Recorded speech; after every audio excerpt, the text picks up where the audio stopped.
carta que Pablo envió a los hermanos en Corintio. Y voy a estar en el capítulo 2, desarrollando este capítulo con la ayuda de Dios. ¿Ok? Ok. Dice así el capítulo 2.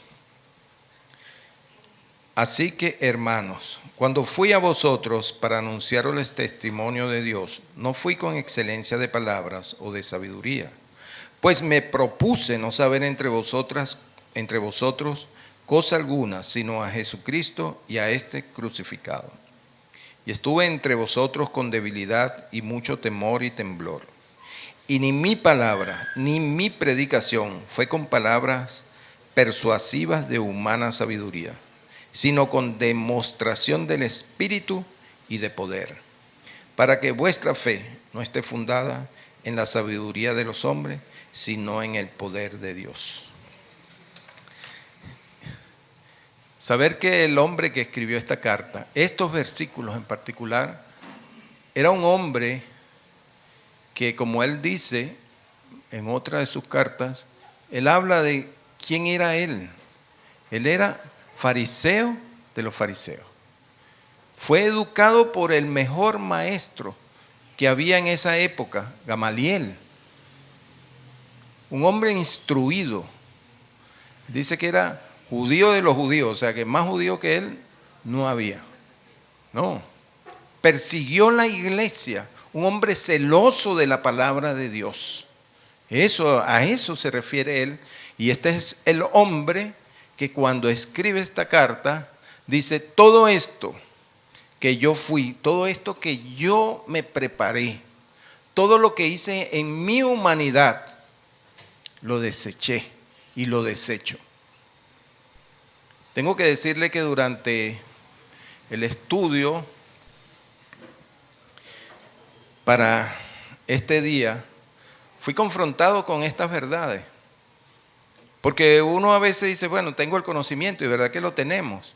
Porque yo sé que Pablo tuvo mucho conocimiento y que ese conocimiento le sirvió en algún momento, en algún lugar, con un propósito divino para predicar el Evangelio. Pero a él aquí lo que está diciendo es que él se humillaba y todo lo que él había ganado, todo su esfuerzo humano, lo desechó con un solo propósito: enseñar y predicar a Cristo. Y entendemos que la predicación y el mensaje de Cristo en el mundo, eso es aborrecible, eso no es nada, no llama la atención. Y este hombre lo está diciendo aquí. Y lo que él venía a predicar era precisamente del poder de Dios. ¿Cómo Pablo fue llamado? Sabemos cómo fue llamado Pablo. Iba directo a acabar con esa secta de aquellos que seguían a Jesús. En medio de ese camino es derribado. O sea, su altivez, su celo, su deseo por servirle al Señor fue derribado para que él, desde el suelo, donde a veces nos conseguimos, donde a veces estamos en una posición humillados, que a veces decimos, bueno, pero me siento como derrotado, me siento como que no sirvo, me siento como que no tengo la capacidad.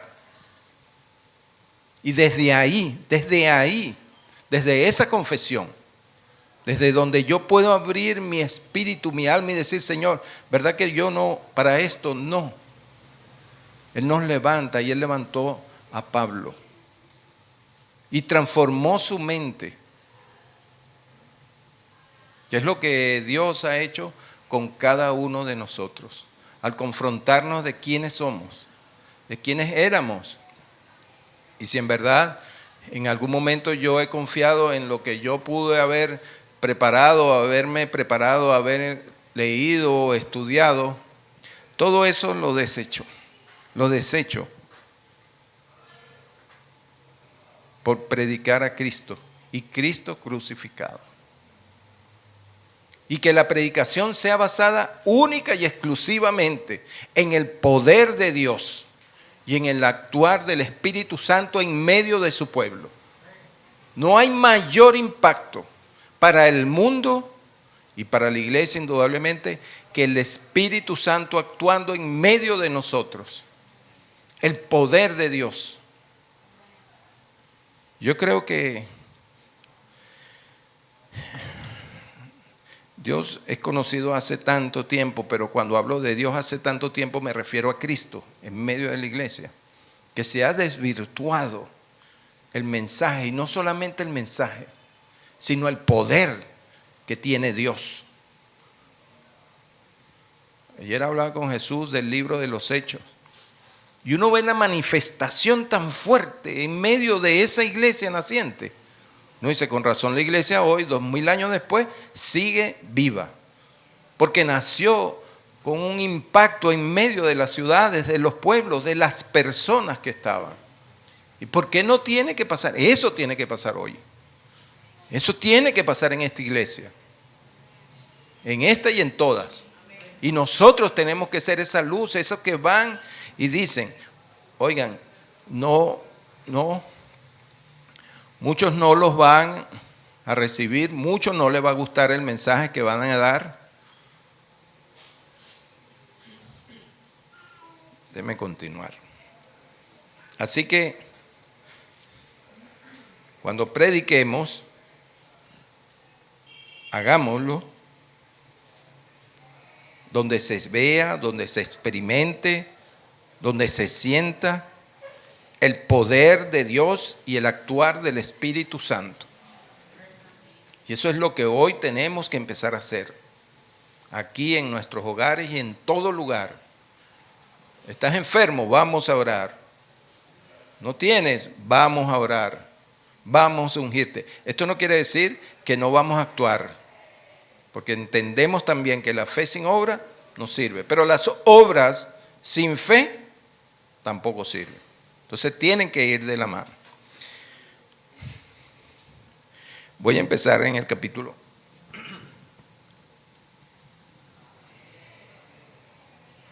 En el versículo 6.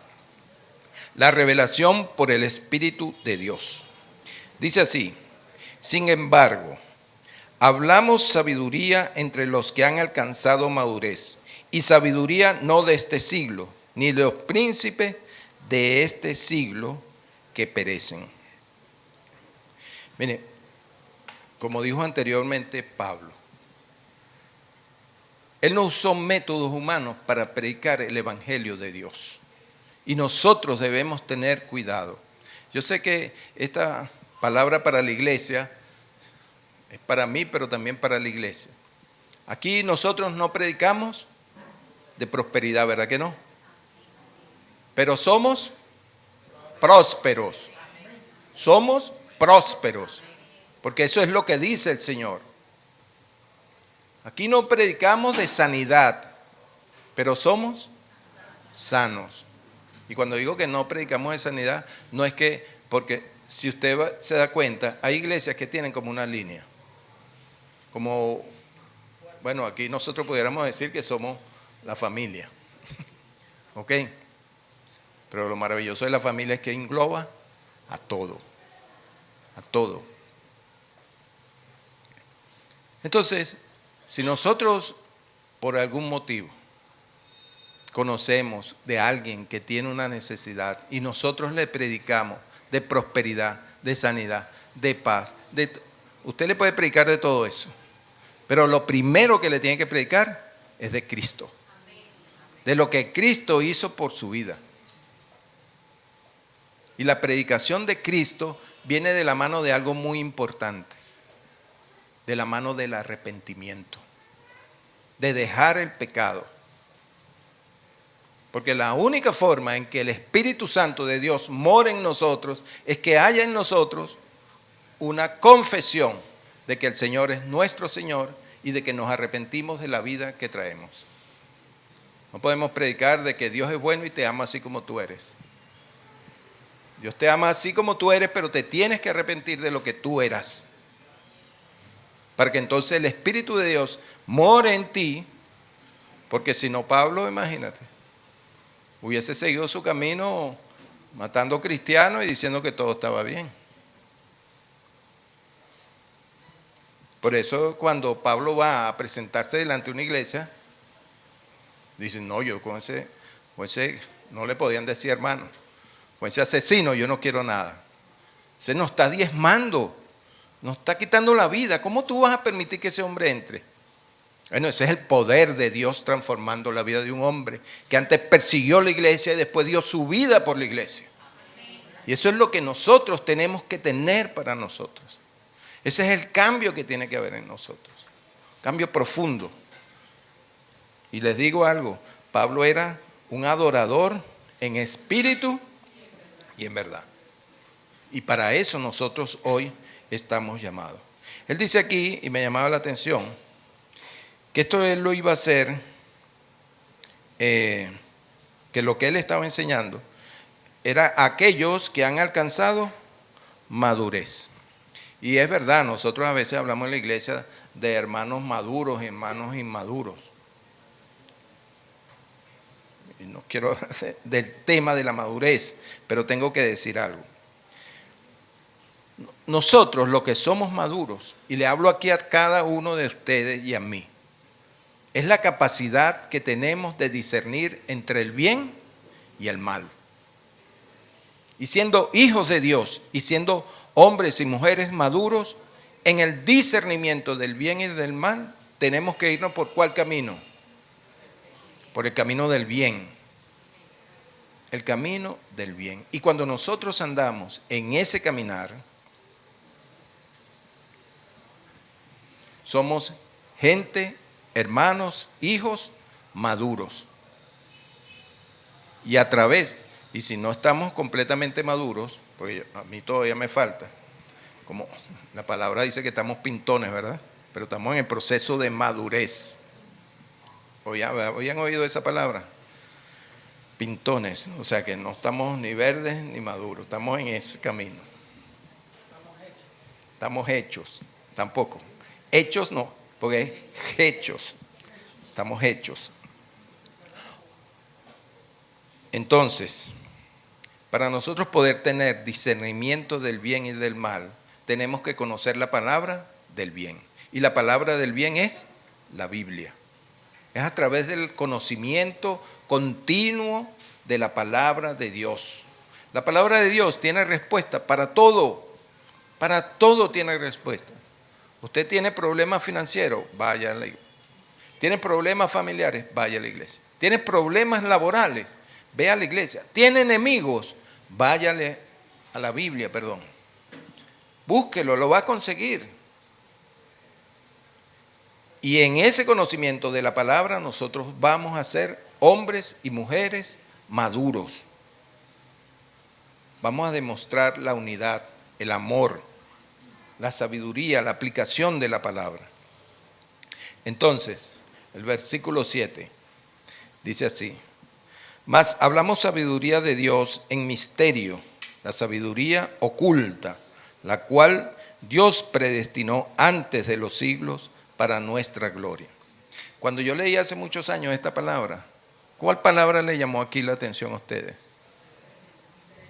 Misterio, ¿verdad? Habla en misterio, Dios habla en misterio, tiene misterio para nosotros. Eso es bien interesante, porque nos atrae. Pero ahora, el misterio que hablamos en la Biblia no es el misterio que nosotros vemos en las películas de misterio o en las novelas de misterio que estamos viendo quién es el que buscó, el que robó. No, ese no es el misterio que habla la Biblia aquí. El misterio que habla la Biblia aquí son aquellas cosas que han estado ocultas en el Señor y que nos fueron reveladas ¿a quién? A nosotros, a los maduros. Y fue revelada por Dios, por el Espíritu Santo, el Espíritu Santo en nosotros. Hay unos misterios que a mí tenemos que conocerlos. Los misterios están centrados en la salvación de la humanidad. En eso se centran los misterios de Dios. Aquí yo tengo el misterio de la encarnación y la piedad. ¿Verdad que eso suena como que, pero a qué se refiere un misterio? Ese misterio nos fue revelado a nosotros, a los que vivieron antes que nosotros, antes de Cristo, este misterio no había sido revelado. Sin embargo, nos lo revela aquí en 1 de Timoteo 3:16. Y dice así: y sin controversia, grande es el misterio de la piedad. Qué tremendo. Dios se manifestó en carne, fue justificado en el Espíritu, visto por los ángeles, predicado a los gentiles, creído en el mundo y recibido en gloria. Díganme ustedes, para el pueblo hebreo, para el pueblo judío, para los que tenían a Dios como su Dios, a Jehová, este era un misterio que para ellos, y por eso no lo aceptaron, por eso muchos no creyeron. ¿Cómo era que Dios iba a tomar forma de hombre? Eso es, por favor. ¿Qué Dios, siendo Dios, con el poder que Él tenía? O sea que con la palabra Él hizo todo lo que existe hoy. Él iba a humillarse de tal manera, a tomar forma como usted y como yo. Ay, por favor, si usted le predicaba eso, la gente iba a decir, no, mira, de verdad que tú, no sé dónde tú sacas esa idea. Esa idea la saco de Dios mismo. Y no solamente Él tuvo piedad, amor por nosotros, y tomó esa forma y se humilló de tal manera. Y dice la palabra que fue como un grado más de humillación al morir en la cruz. De una forma vergonzosa, pagando el precio de nuestra vida, del perdón de nuestro pecado y el perdón de nuestra vergüenza. Él cargó nuestra vergüenza, tu vergüenza, la vergüenza de cada uno de nosotros. Él la tomó. Y no solamente que la tomó, sino que se expuso para el mundo, para que el mundo viera. Y uno normalmente, cuando está en una posición de vergüenza, lo que trata es de ocultarse, que nadie se entere. No, Él fue y se expuso de una manera pública para que lo viera. El misterio de la salvación a los gentiles. Romanos 11:25. ¿Me pueden ayudar con Romanos 11:25, por favor?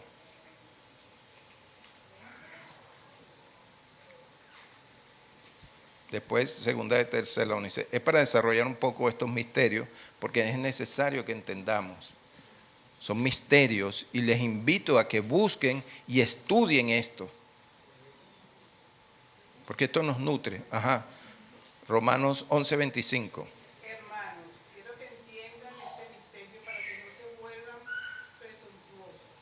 Parte de Israel se ha endurecido y así permanecerá hasta que hayan entrado la totalidad de los no judíos. Hermanos, si ustedes tienen duda, o si en algún momento por su mente ha pensado que el pueblo escogido de Dios, Israel, los judíos, ay, pero ellos no creen en Jesucristo, ellos reniegan a Cristo. ¿Sabes cuál es el propósito de esto? Un misterio tremendo, la salvación de los gentiles. Cualquier cosa, ¿no? O sea, nosotros hoy somos salvos, ¿sabes por qué? Porque ellos endurecieron, o el Señor permitió, o el Señor endureció esos corazones. Eso es un misterio que usted lo dice, no, pero es que esto, hasta para entenderlo, mire hermano.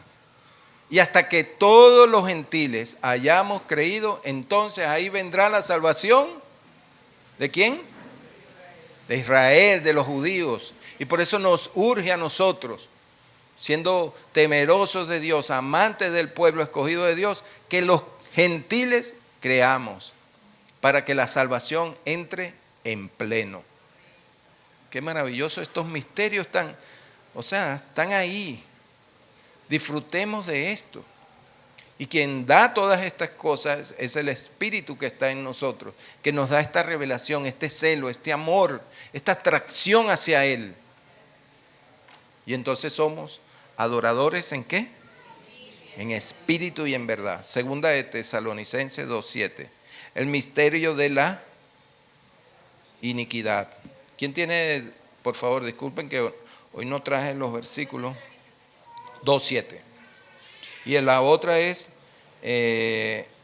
Colosenses 1:27. Esto me recuerdan los estudios que uno hace, que pone a la gente a leer los versículos. Deuteronomio 29:29. Dime. Dímelo. Porque el misterio de la iniquidad ya está en acción. Solo que aquel que por ahora lo detiene, lo hará hasta que él mismo sea quitado de en medio. ¿A quién se refiere?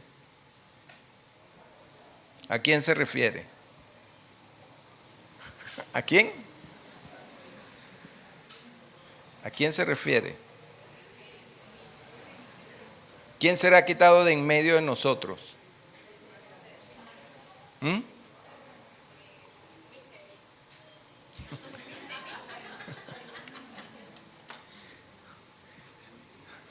Hermanos, les voy a pedir algo.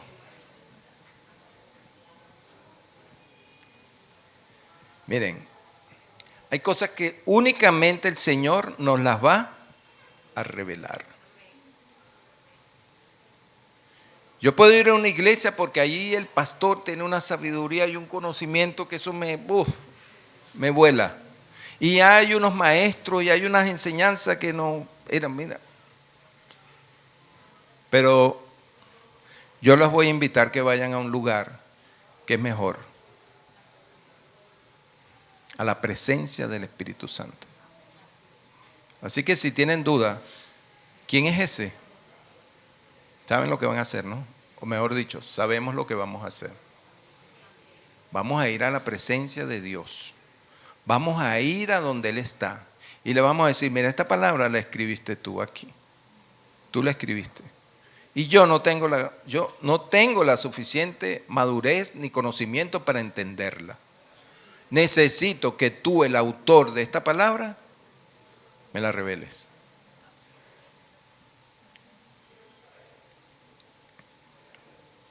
Porque cuando nosotros a veces vamos a un lugar, nos gusta y nos instruyen y nos dan, entonces tomamos eso como, bueno, hasta aquí y no hago más. Y voy y como ahí, y voy y me nutro ahí. No, tenemos que buscar la fuente verdadera, el Espíritu Santo de Dios. Misterio de Cristo en los creyentes, Colosenses 1:27. ¿Quién lo tiene? Amén. A quienes Dios quiso dar a conocer las riquezas de la gloria de este misterio entre los gentiles, que es Cristo en vosotros, la esperanza de la gloria. Y Deuteronomio 29:29. El Señor nuestro Dios tiene secretos que nadie conoce. No se nos pedirá cuenta de ellos. Sin embargo, nosotros y nuestros hijos somos responsables por siempre de todo lo que se nos ha revelado, a fin de que obedezcamos todas las condiciones de esta instrucción. O sea, cuando usted lee eso, entonces todo lo que yo dije dice, bueno, cobra sentido. Somos nosotros los que tenemos que ir a Él y decir, tú eres el que tiene secreto. Ni Ali lo tiene, ni Rubén, ni ninguno de los que estamos aquí. Ese secreto lo tienes tú.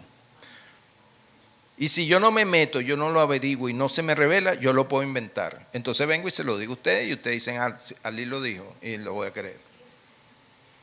Peligro. Peligro. Huyan.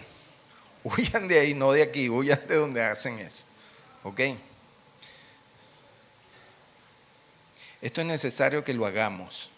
Esto es necesario que lo busquemos. Versículo 8. La que ninguno de los príncipes de este siglo conoció, porque si la hubiesen conocido, nunca habrían crucificado al Señor de gloria. Bueno, esto se refiere precisamente a aquellos hombres que no conocieron a Jesús, que no conocieron, hoy no conocen a Jesús. Y verdaderamente hoy no nos crucifican. A muchos cristianos hoy los matan. No en Venezuela, o quizás sí, pero no lo sabemos. Pero la iglesia sigue siendo perseguida. Y lo persiguen solamente por un motivo. Porque no conocen a Cristo. Si conocieran a Cristo, no hicieran lo que hicieron. Por eso es que lo hacen. Y mataron a Jesús porque no conocieron y no aceptaron el mensaje. Pero todo eso tenía un propósito. Versículo 9. Antes bien, como está escrito, cosas que ojo no vio, ni oído oyó, ni han subido en corazón de hombre, son las que Dios ha preparado para los que le aman.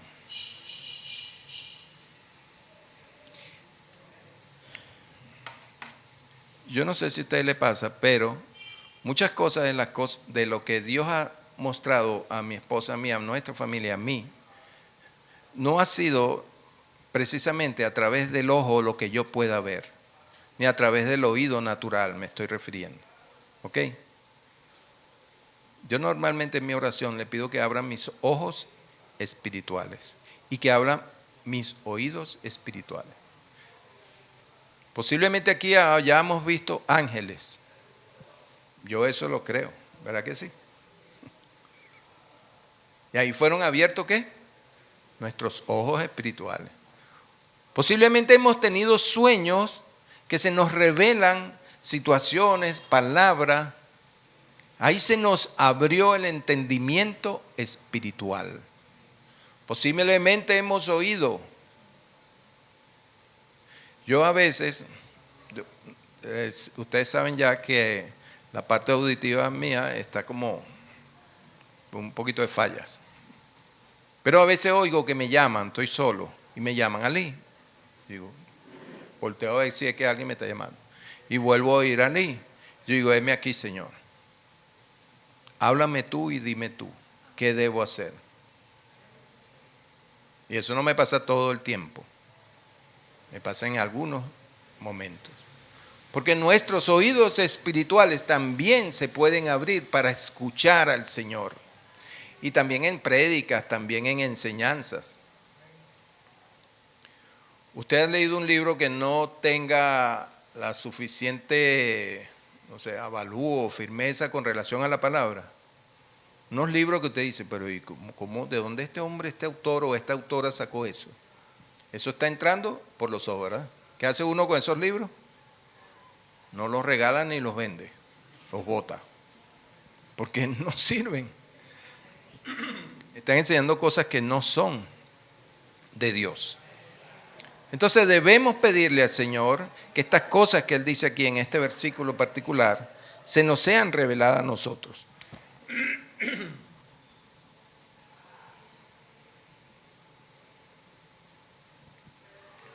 Pero Dios que nos las reveló a nosotros por el Espíritu, porque el Espíritu todo lo escudriña, aún lo profundo de Dios.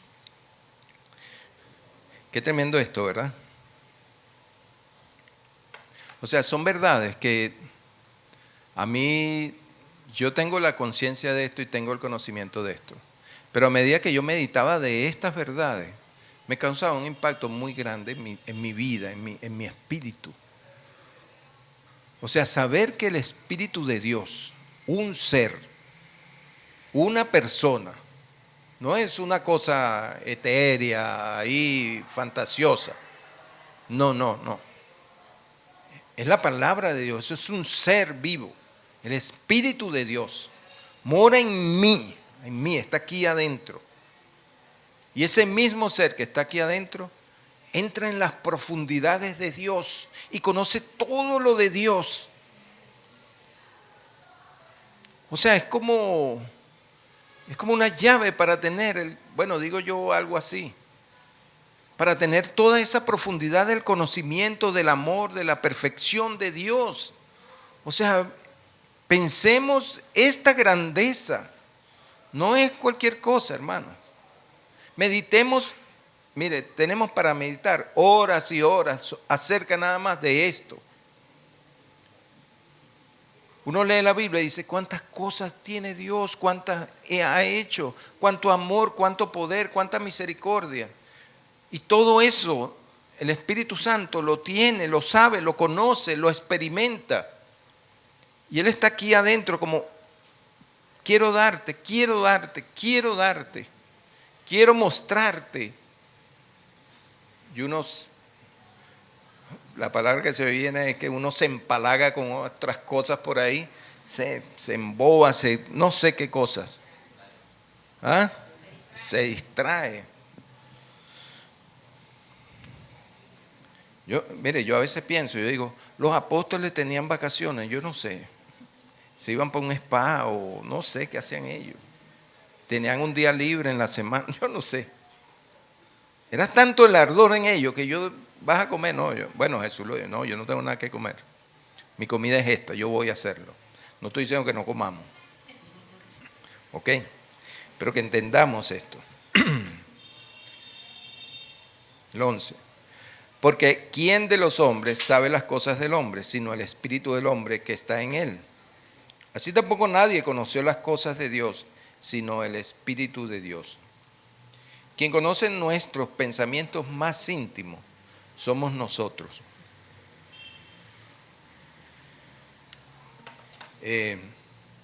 Si usted se acostumbra, o su llamado, su trabajo, es oír a las personas para ayudar, ¿verdad? Porque cuando uno a veces dice, uno es cristiano, tú eres cristiano, déjame preguntarte algo, déjame decirte algo, porque a lo mejor tú me vas a ayudar, y te empiezan a contar cosas. Pero cuando uno se ha dedicado el tiempo a ayudar a personas, y empiezan, y yo les digo siempre a los que se están preparando para esto y los que quieren o tienen el llamado de pastores, mire, cuando la persona viene a hablar, un hombre o una mujer, acerca de una situación de vida, de su vida, sea cual sea la situación, esa situación tiene una sola vía.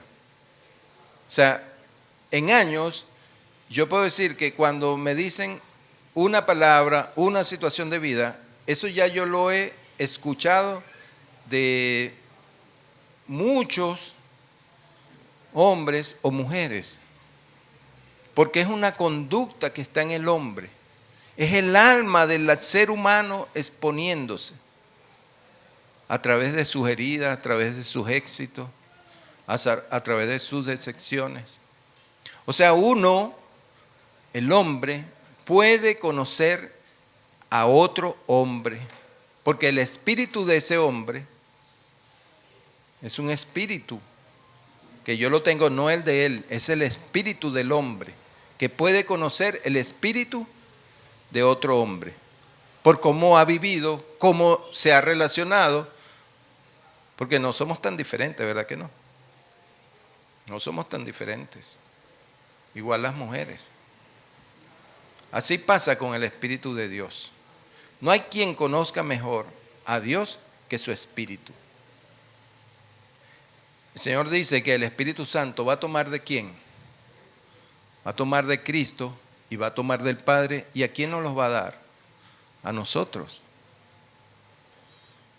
O sea, va a haber una renovación, una transformación a través del Espíritu de Dios, a través de nuestro espíritu, y va a ser transformada nuestra alma y nuestro cuerpo. El Espíritu de Dios es maravilloso. Entender y saber que Él mora en nosotros, todo ese amor, todo ese poder. Cuando Pablo decía, yo vine a predicar aquí acerca del Espíritu o con el Espíritu y en el poder y la demostración del poder de Dios, es porque el Espíritu de Dios que estaba en él en ese momento era sacando todo lo que él tenía para esa gente en ese momento. Todas las palabras, todos los milagros, todos los prodigios, todas las revelaciones. Y así debería pasar con nosotros. En la iglesia, pero no solamente en la iglesia, sino en la intimidad que tenemos con Él. Iba por el capítulo 12. Ya el 12 lo leí, ¿no? Y nosotros no hemos recibido el espíritu del mundo, sino el espíritu que proviene de Dios, para que sepamos, lo que Dios nos ha concedido. Todo lo que Dios nos ha concedido, la salvación, el perdón de pecados, la sanidad, la provisión, todo eso viene revelado única y exclusivamente por el Espíritu de Dios. Si es verdad que a nosotros nos han predicado, nos han dicho acerca de todas las bendiciones, beneficios que podamos recibir a través del conocimiento y recibirlo a Él como nuestro Salvador. Pero la profundidad de estas verdades, de la salvación, la profundidad del perdón de pecados. Miren, muchos cristianos, usted se acerca y le pregunta, ¿tú eres culpable? Bueno, sí, yo soy culpable. Yo siento culpa. Y eso es algo que es bien difícil de entender, de aceptar y de vivir.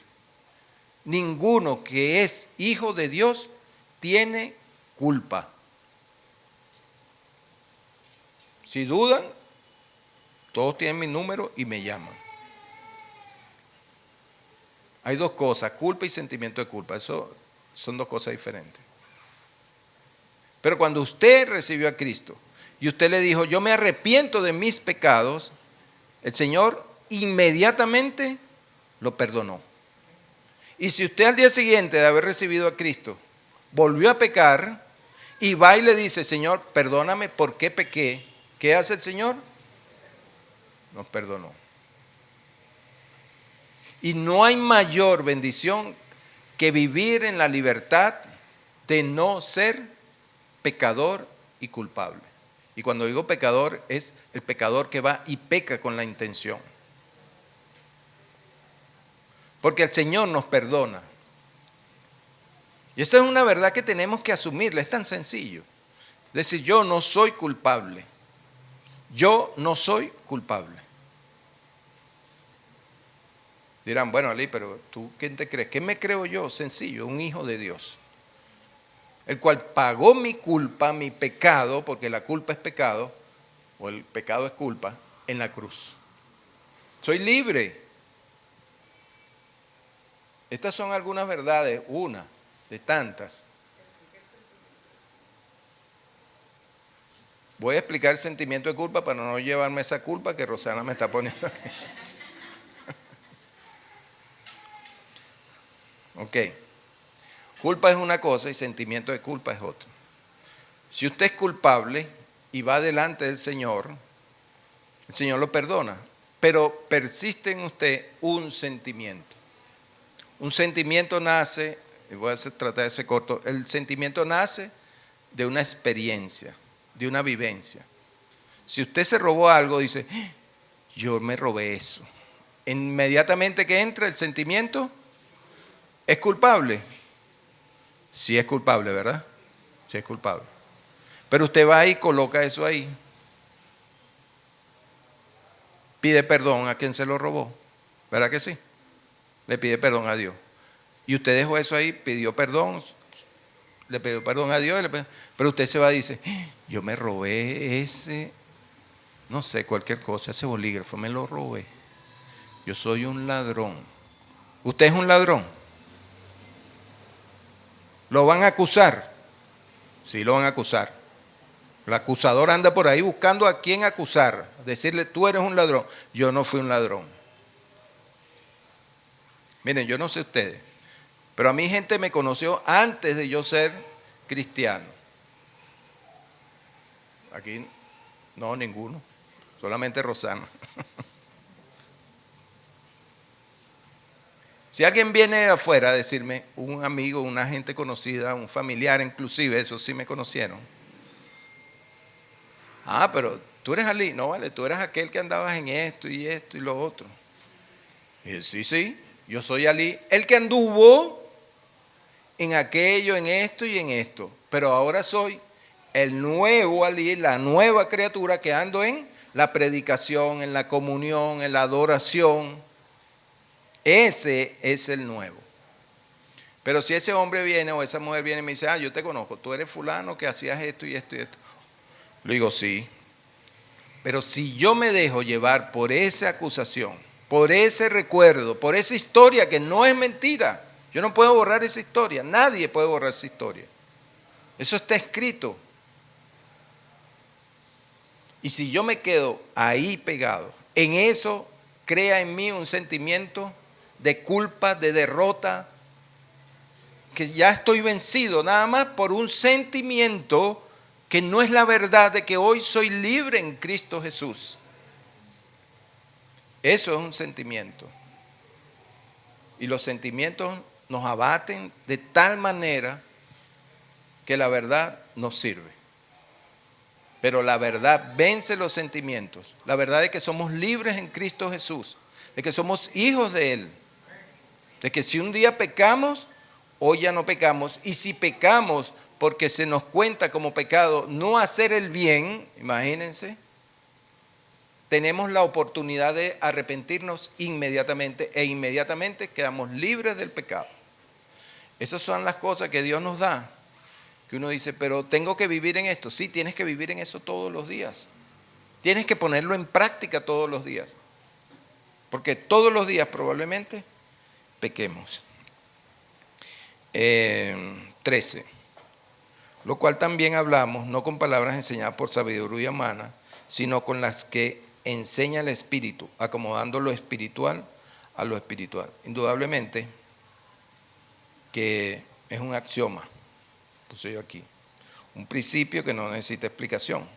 Combinamos pensamientos espirituales con palabras espirituales. O sea, lo que vengo diciéndole precisamente. Si el Señor dice que nosotros somos libres, nosotros somos libres. Si Él dice que Él nos perdonó los pecados, ¿cómo somos? Libres de pecado. Si nosotros decimos o creemos, y esto lo usamos mucho en la práctica. Nosotros fuimos diseñados por Dios para ser amados, valorados, respetados, tomados en cuenta. Todo eso Dios lo hizo para que nosotros tuviéramos y experimentáramos eso. Pero hay personas que llegan y dicen, es que yo no me siento amado o no me siento amada por él o por ella.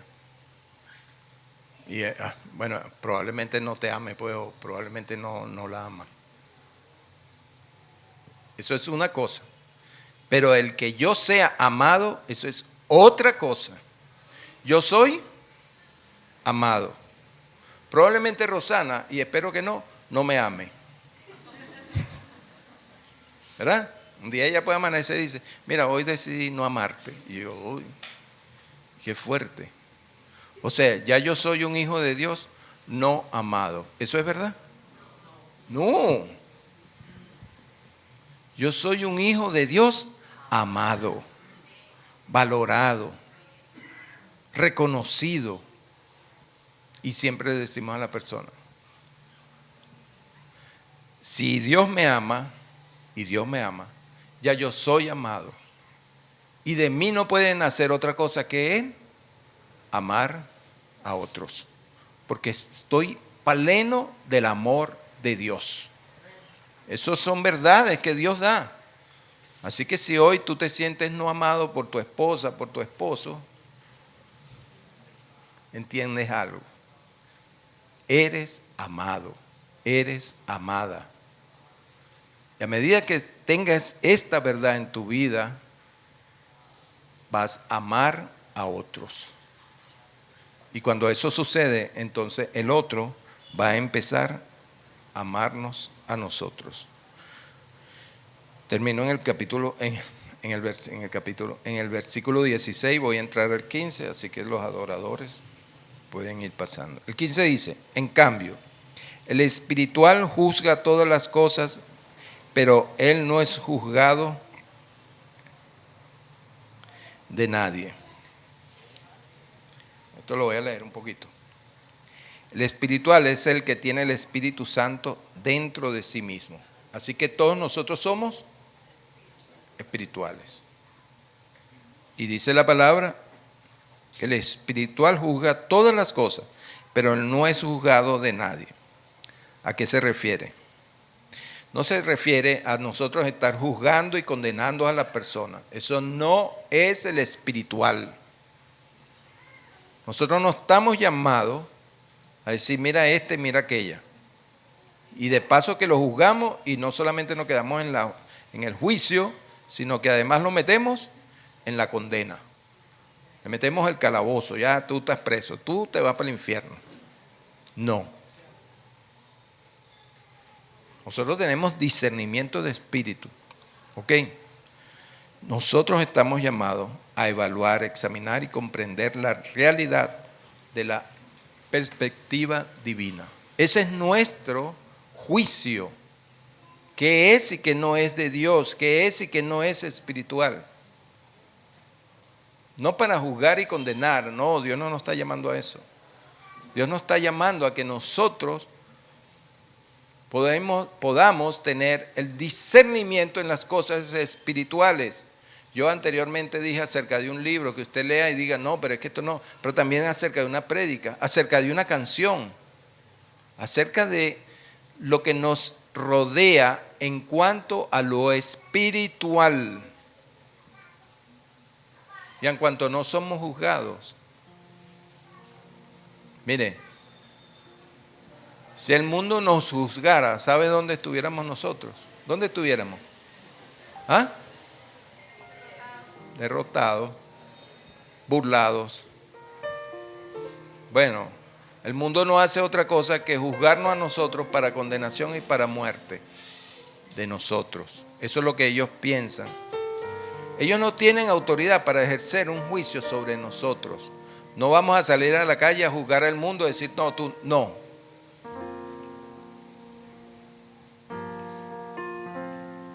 Pablo hizo un juicio, el mismo que escribe esta carta.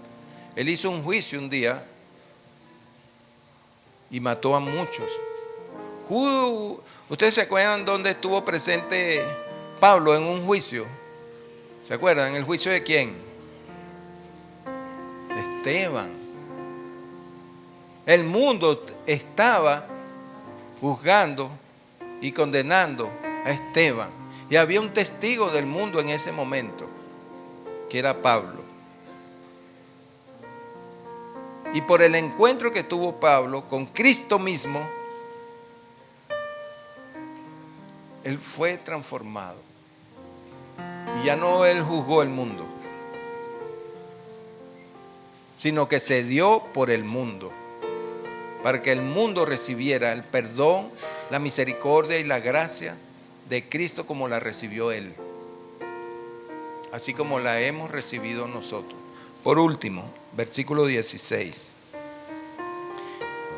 Que si hasta ahora yo creo que todo lo que hemos leído y escuchado, o yo pude ver aquí, me causaba un impacto más y más. Y mi deseo es, Señor, aquí estoy. Espíritu de Dios, mueve mis pies.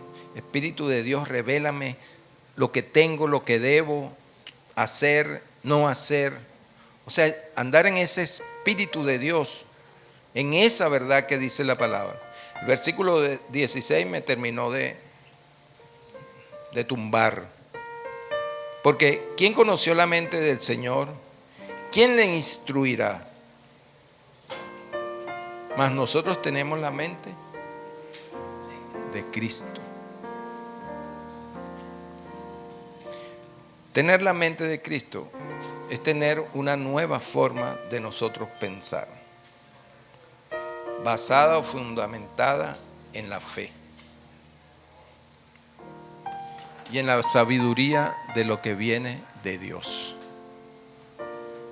Probablemente nosotros aquí hemos visto hechos sobrenaturales, y sí los hemos visto. Y probablemente antes que usted llegara a esta iglesia también experimentó hechos impactantes sobrenaturales. ¿Cuántas veces nosotros pensamos en esas cosas sobrenaturales que hemos visto y hemos experimentado?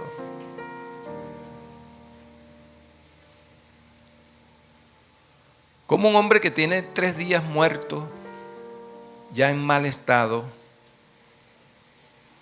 puede tener vida. Sí la tuvo. Sí la tuvo. Como un hombre como Pablo, que era perseguidor de la iglesia, un hombre tan...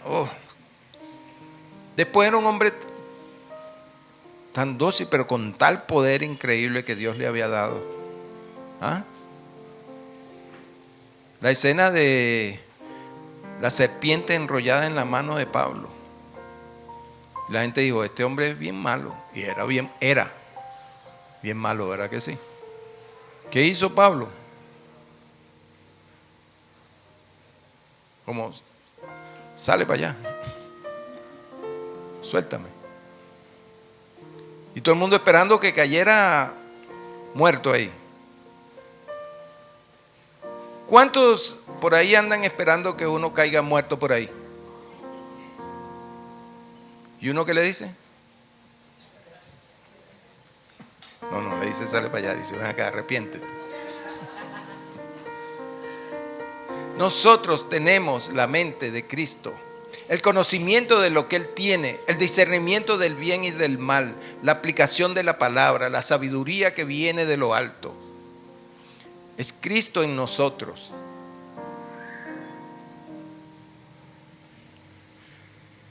Pablo, porque Pablo es un hombre que además... Pablo dijo una frase que yo creo que aquí a todos, bueno, a mí me costaría, no sé ustedes. Pablo dijo, síganme a mí o hagan...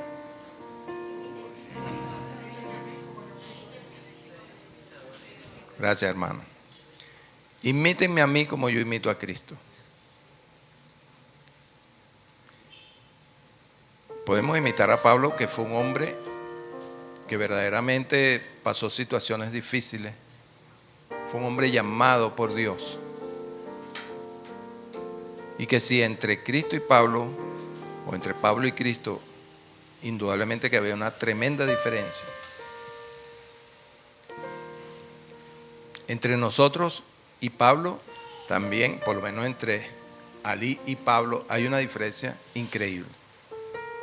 Pero él dice, imítenme a mí como yo imito a Cristo. Así que si nosotros somos seguidores de Cristo, debemos imitar a Cristo. No imitemos a Pablo. Eso que él dijo fue como para ayudarnos. Mira, pero mira cómo era yo y ahora cómo soy. Pero Cristo fue un hombre igual que tú y que yo, un hombre igual. No pecó.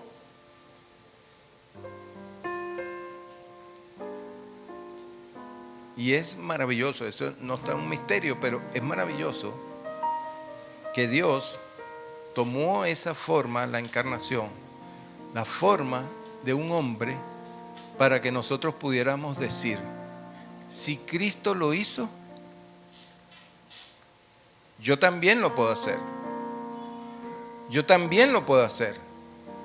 Y estoy hablando de Cristo, hombre. Porque Cristo recibió, y yo lo dije en la otra prédica, Cristo recibió al Espíritu Santo y nosotros también. El mismo poder que actúa en Él, actúa en nosotros. Así que sigamos a Cristo, tenemos su mente, tenemos el Espíritu de Dios en nosotros, tenemos su palabra. Siempre yo he pensado que esta es la mente de Cristo, porque aquí conozco yo todo lo que Él hizo y todo lo que Él va a hacer. Tengo los pensamientos de Dios, están dentro de mí. Lo que tienen que ser es abiertos. Tengo que el Espíritu Santo dármelos y mostrármelos. Así que voy a orar para que el poder del Espíritu Santo, la predicación de su palabra, el poder de Dios, siga actuando en nosotros cada día. Padre, hoy vengo delante de ti y venimos todos en comunión, en unión de tu Espíritu, con una petición el día de hoy. Que tu Espíritu que esté en nosotros nos abra nuestro entendimiento espiritual, nuestros ojos espirituales, nuestros oídos espirituales. Que esa sed y esa hambre que tenemos de ti, de tu Espíritu y del conocimiento de Cristo, sea saciada en nosotros. Queremos tener más y más de esas riquezas en gloria que tú tienes para nosotros. Tenemos tu mente, tenemos el conocimiento, tenemos el Espíritu. Señor, nos unimos para clamar una petición de nuestro corazón a tu corazón. Queremos ser más semejantes a ti. Queremos adorarte, queremos servirte desde nuestro espíritu, uno con tu espíritu, para agradarte, para complacerte, para sentirnos plenos en ti, Señor. Que tu palabra sea revelada el día de hoy y cada día en nosotros, Señor. Que tu espíritu nos alimente y nos sostenga. Que tu palabra, Señor, sea ese alimento dulce que entra en nuestros oídos, en nuestros ojos y en nuestra boca. Que nos deleitemos con tu presencia cada día, Señor, y tengamos más y más deseo de ti. Bendícenos. Bendícenos como tus hijos, como tu grey, como tus ovejas. Gracias, Señor, te damos en el nombre de Jesús. Amén.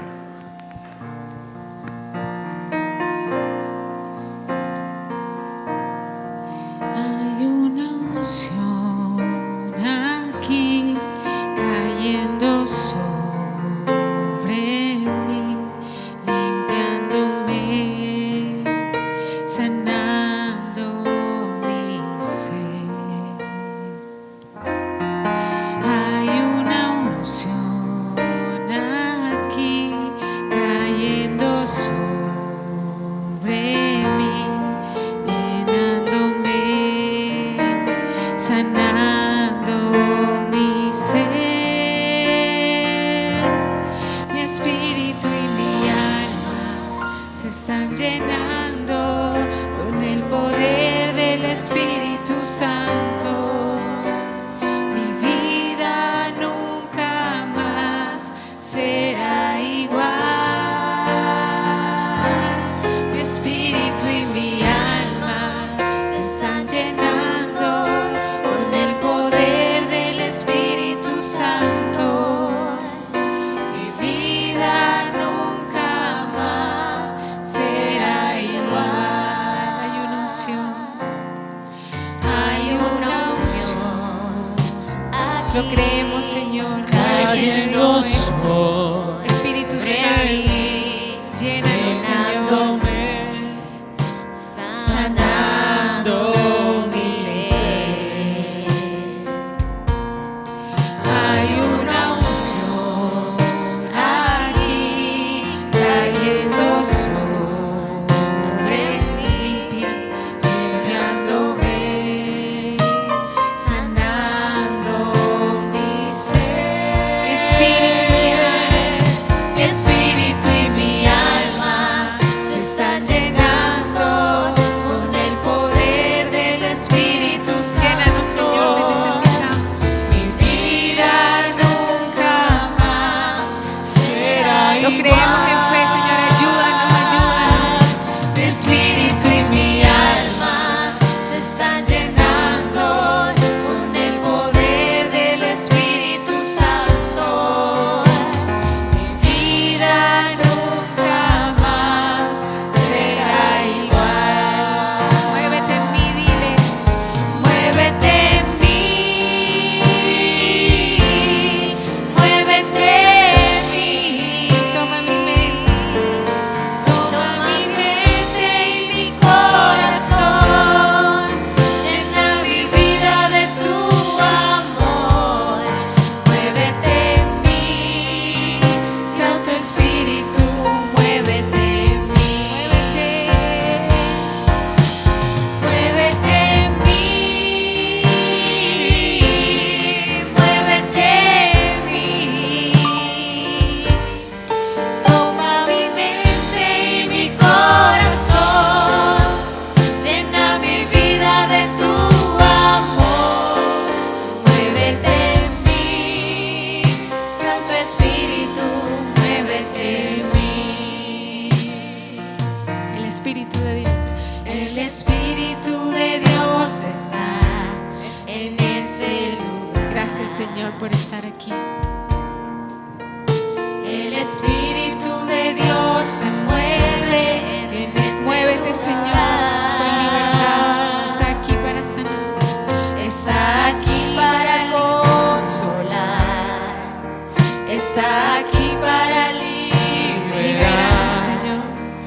está aquí para guiar. El Espíritu de Dios está aquí. Muévete en mí, Señor, muévete. Muévete en mí. Muévete en mí. Toma mi mente y mi corazón. Llena mi vida de tu amor. Muévete en mí, Santo Espíritu, muévete en mí. Muévete, Señor. Muévete en mí. Muévete en mí. Toma mi mente y mi corazón. Llena mi vida de tu amor. Muévete en mí, Santo Espíritu, muévete en mí. Oh Señor, te pedimos que tu Espíritu Santo, Señor, pueda moverse con libertad en nuestras vidas, Señor. Trae restauración, trae sanidad. Yo te pido, Señor, que te lleves todo sentimiento de culpa, toda condenación, Señor, en la vida de cada uno de nosotros, Señor, y podamos vivir en libertad plena y absoluta.